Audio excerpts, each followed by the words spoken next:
नमस्कार, उमेन्स 24 चॅनलमध्ये आपलं सगळ्यांचं स्वागत आहे. अमरावती महानगरपालिका निवडणूक 2026च्या रणधुमाळीत मोठी खळबळ बातमी. काँग्रेसला धक्का देत माजी महापौर वंदनाताई कंगाले आणि माजी नगरसेविका शोभा शिंदे यांनी पक्ष सोडला. प्रभाग क्रमांक 8 जोग स्टेडियम चपराशीपुरामधून वंचित बहुजन आघाडी आणि युनायटेड रिपब्लिकन फोरम युतीचे उमेदवार म्हणून वंदनाताई कंगाले एसटी, शोभा शिंदे एससी महिला राखीव आणि मोहम्मद साबिर मोहम्मद शबीर ओपन कॅटेगरी यांना उमेदवारी जाहीर झाली आहे.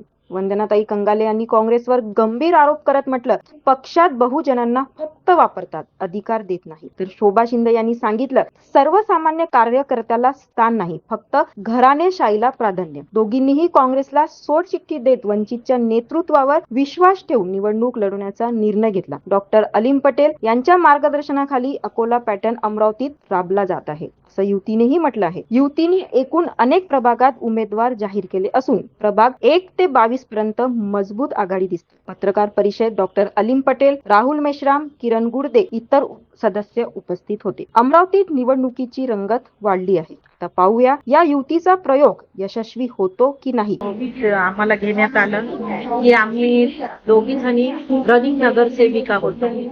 प्रभाग क्रमांक 8 जोग स्टेडियम आणि रनिंग नगरसेवकांना लगेच ते जावलनं खूप मोठी गोष्ट झाली आणि ते माझी महापौर मी म्हणजे 2012 मध्ये चांगल्या लीड मध्ये निवडून आले. त्याच्यानंतर मला पक्षाने महापौर म्हणून पद दिलं आणि 2017 मध्ये प्रभाग क्रमांक जोग स्टेडियम जनतेने मला खूप सहकार्य केलं की मला त्यांनी त्या प्रभागातून निवडून दिलं आणि ते चांगल्या लीड मध्ये 17 मध्ये सुद्धा निवडून आले.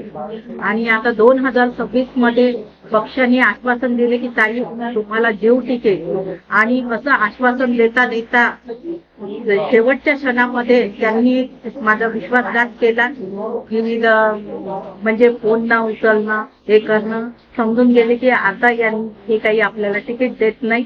यावेळेस वंचित बहुजन आघाडीचे राहुल मेश्राम भाऊ, अलीम पटेल यांनी मला पक्षामध्ये घेतलं, पक्षामध्ये प्रवेश केला आणि लगेच उमेदवार म्हणून त्यांनी मला घोषित केलं प्रभाग क्रमांक 8 व गटात. वंचित आता तुमचा एजेंडा काय राहणार त्याच्यानंतर? आता निवडून आल्यानंतर आता अगोदर प्रभागाचे तर काम आहेत, रोड नाली रस्ता लाईट या गोष्टी तर आहेत, पण नवीन काही जनतेसाठी आम्ही समोर आलो. जसं रोजगार आहे, महिलांना भरपूर बचत गट आहे, त्यांच्यासाठी सुद्धा काही रोजगार आम्ही अवेलेबल करून देऊ. अजून काही तर नवीन ज्या योजना येतील त्या जनतेसमोर आणून या माहिती आहे. बघत रहा उमेन्स 24 चॅनल. धन्यवाद.